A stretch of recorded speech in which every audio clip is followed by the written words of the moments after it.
आप सभी को राधे राधे। आज हम लोग फिजिक्स का टॉपिक विद्युत एवं विद्युत धारा का पार्ट 4 करेंगे।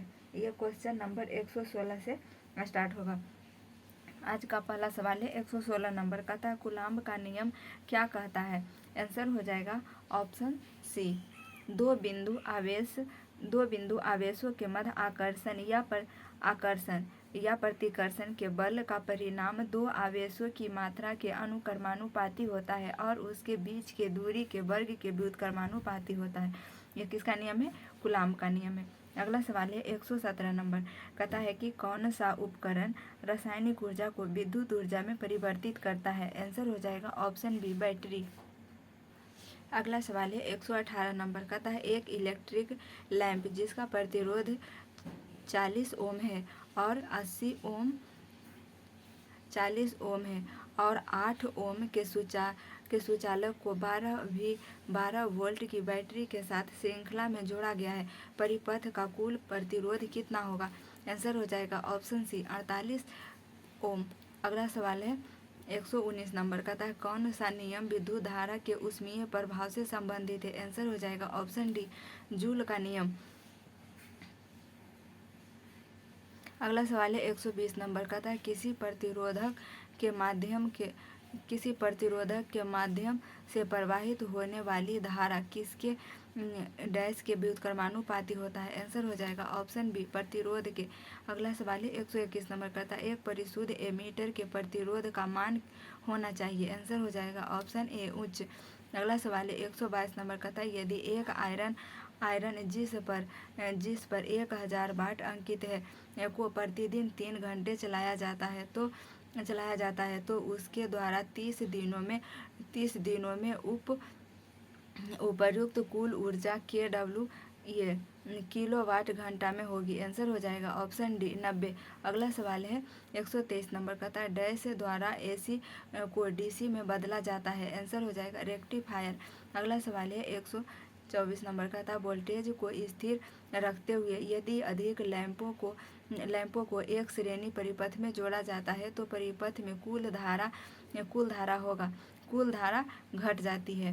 आंसर हो जाएगा ऑप्शन बी। अगला सवाल है 125 नंबर, कहता है कौन सा उपकरण परिपथ में विद्युत धारा का पता लगाता है? आंसर हो जाएगा ऑप्शन ए, गैल्वेनोमीटर। अगला सवाल है 126 नंबर, कहता है विद्युत ऊर्जा की वाणिज्यिक इकाई डैश है? आंसर हो जाएगा ऑप्शन सी, किलोवाट घंटा। अगला सवाल है 127 नंबर, कहता है विद्युत स्विचों को किस में लगाया जाता है? आंसर हो जाएगा ऑप्शन ए, लाइव तार में।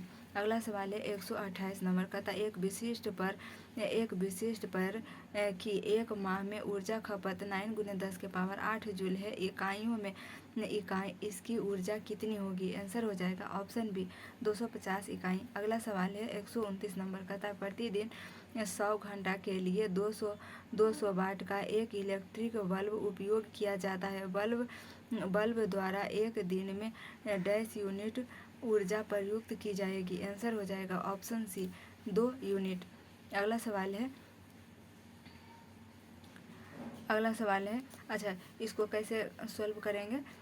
ये 200 वाट को 200 वाट, आंसर क्या हो जाएगा? 2।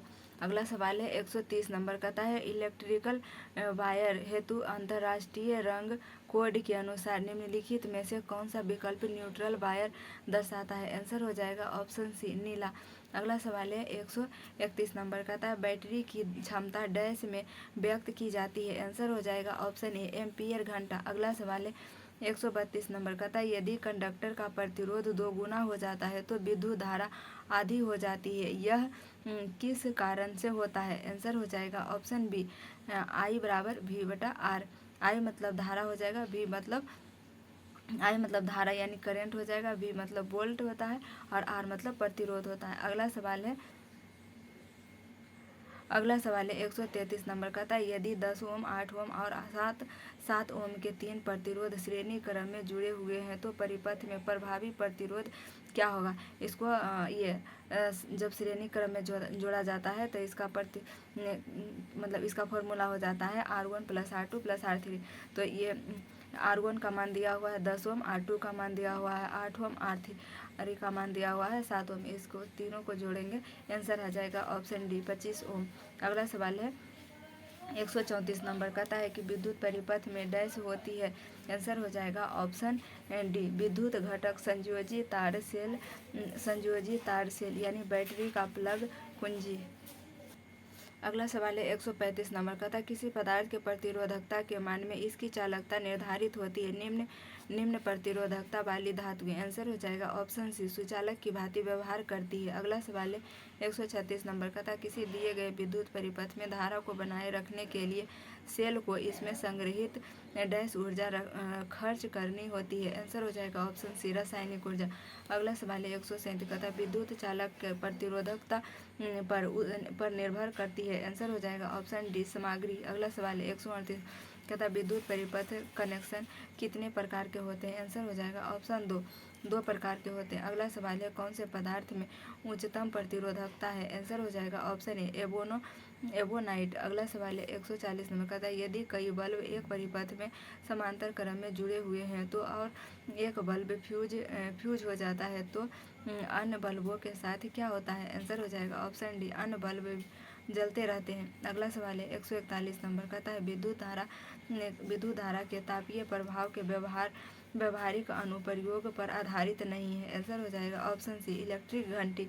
अगला सवाल है 142 नंबर, कहता है 20 ओम के दो प्रतिरोधकों को समांतर रूप से एक दूसरे के साथ जोड़ा जाता है, फिर इस समायोजन को 10 ओम के प्रतिरोध से जोड़ा जाता है, उनका समतुल्य प्रतिरोध कितना होगा, आंसर हो जाएगा ऑप्शन डी 20 ओम। अगला सवाल है 151 नंबर, कहता है स्ट्रीट लाइट में बल्बों को डैश जोड़ा जाता है, आंसर हो जाएगा ऑप्शन ए समांतर में। अगला सवाल है 152 नंबर, कहता है सड़कों गलियों को प्रकाशमय करने के लिए प्रयोग में लाया गया लैंप जोड़ा जाता है, आंसर हो जाएगा ऑप्शन बी समांतर में।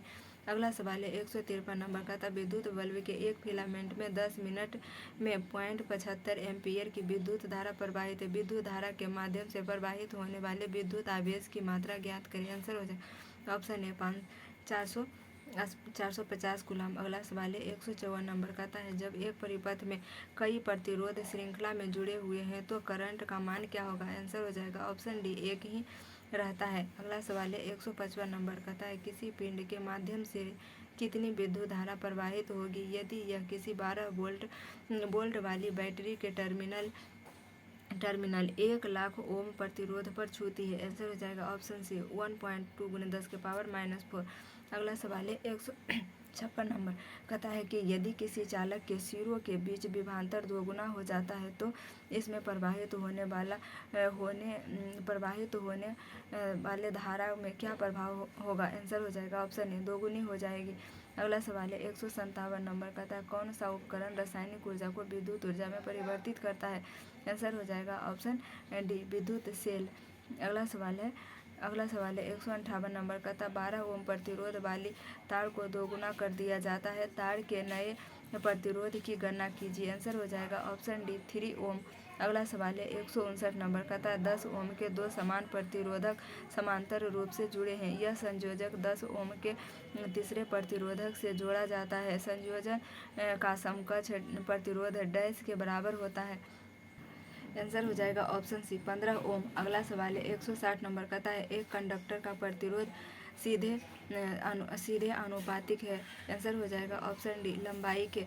अगला सवाल है 161 नंबर, कहता है प्रकाश बल्ब का फिलामेंट बनाने के लिए डैश धातु का प्रयोग किया जाता है, आंसर हो जाएगा ऑप्शन डी टंगस्टन धातु का प्रयोग किया जाता है। अगला सवाल है 162 नंबर, कहता है यदि इलेक्ट्रिक हीटर के टर्मिनलों के बीच विभवांतर 60 वोल्ट होता है जब एक स्रोत से 40 एम्पीयर की धारा प्राप्त करता है, यदि विभवांतर बढ़कर 150 वोल्ट हो जाता है तो हीटर द्वारा प्राप्त की जाने वाली धारा कितनी होगी, आंसर हो जाएगा ऑप्शन ए 24 एम्पीयर। अगला सवाल है आंसर हो जाएगा ऑप्शन सी 10 एम्पीयर।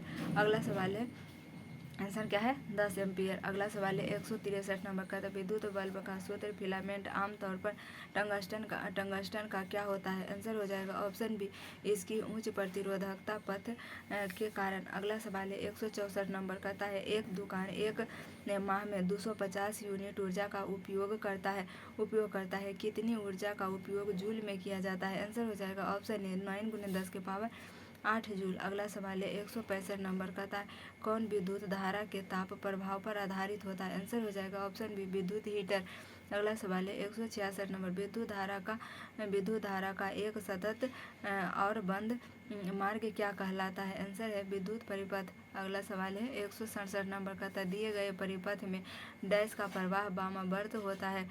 आंसर हो जाएगा ऑप्शन डी इलेक्ट्रॉन का प्रवाह वामावर्त होता है। अगला सवाल है 168 नंबर का था विद्युत मोटर के संबंध में निम्नलिखित में से कौन सा कथन गलत है? ऑप्शन ए में लिखा हुआ है कि विद्युत मोटर विद्युत ऊर्जा को यांत्रिक ऊर्जा में परिवर्तित करता है, तो सही लिखा हुआ है। और ऑप्शन बी में है कि दिष्ट धारा एवं सार्वत्रिक मोटर में विद्युत मोटर के प्रकार है, यह भी सही है। ऑप्शन सी में लिखा है कि विद्युत मोटर केवल दिष्ट धारा द्वारा संचालित होता है, तो ये गलत हो जाएगा। ऑप्शन डी में है कि विद्युत मोटर बल उत्पन्न करने के लिए विद्युत मोटर के चुंबकीय क्षेत्र और घुमावदार धाराओं के बीच अंतःक्रिया के माध्यम से काम करते हैं। अगला सवाल है 169 नंबर का था एक पदार्थ में क्या होने पर अतिचालक पदार्थ होता है? आंसर हो जाएगा ऑप्शन डी प्रतिरोध का मान 0 होगा। अगला सवाल है 170 नंबर का था ऐसा वायर जो डैश घरों में बिजली संचालित करते हैं उसमें डैश की कोटिंग होती है? आंसर हो जाएगा ऑप्शन ए पॉलीविनाइल क्लोराइड। अगला सवाल है 171 नंबर का था यदि एक परिपथ के माध्यम से विभवांतर और धारा दोगुनी हो जाती है तो परिपथ का प्रतिरोध क्या होगा? आंसर हो जाएगा ऑप्शन सी समान रहता है। अगला सवाल है 172 नंबर का था ओम के नियम के अनुसार डैश एक स्थिरांक है? आंसर हो जाएगा ऑप्शन ए V/I। अगला सवाल है 173 नंबर का था एक ट्रांसफार्मर कार्य करता है? आंसर हो जाएगा ऑप्शन बी अन्योन प्रेरण के सिद्धांत पर। अगला सवाल है 174 नंबर का था तांबा का प्रतिरोधकता है? आंसर हो जाएगा ऑप्शन बी 1.69 × 10 के पावर -8 ओम मीटर। अगला सवाल है 175 नंबर का था मशीन द्वारा निरंतर विद्युत प्रदान किए जाने पर एक वस्तु सीधी रेखा में आगे बढ़ती है। वस्तु द्वारा समय t में पार की गई दूरी डैश के आनुपातिक होगी? आंसर हो जाएगा ऑप्शन डी। अगला सवाल है 176 नंबर का था किसी विद्युत परिपथ सर्किट में 1 घंटे के लिए 1 किलोवाट शक्ति का प्रयोग करने का विद्युत ऊर्जा की खपत की मात्रा 1 किलोवाट घंटा होती है, इसे जूल में दर्शाएं। आंसर हो जाएगा ऑप्शन बी 3.6 × 10 के पावर 6 जूल। अगला सवाल है 177 नंबर तथा धातु चालक के संबंध में निम्न में से कौन सा विकल्प सही है? आंसर हो जाएगा ऑप्शन बी धातु चालकों में केवल इलेक्ट्रॉन की गति होती है चालक में धनात्मक आवेश नियत होता है। अगला सवाल है 178 नंबर का था 3 समान प्रतिरोध जिनका मान 6 ओम है एक दूसरे के साथ समानांतर क्रम में जुड़े हुए हैं इस संयोजक का समतुल्य प्रतिरोध डैश होगा? आंसर हो जाएगा ऑप्शन बी 2 ओम। अगला सवाल है 179 नंबर का था एक विद्युत परिपथ आरेख में सेल के चिन्ह में एक लंबी और एक छोटी रेखा होती है।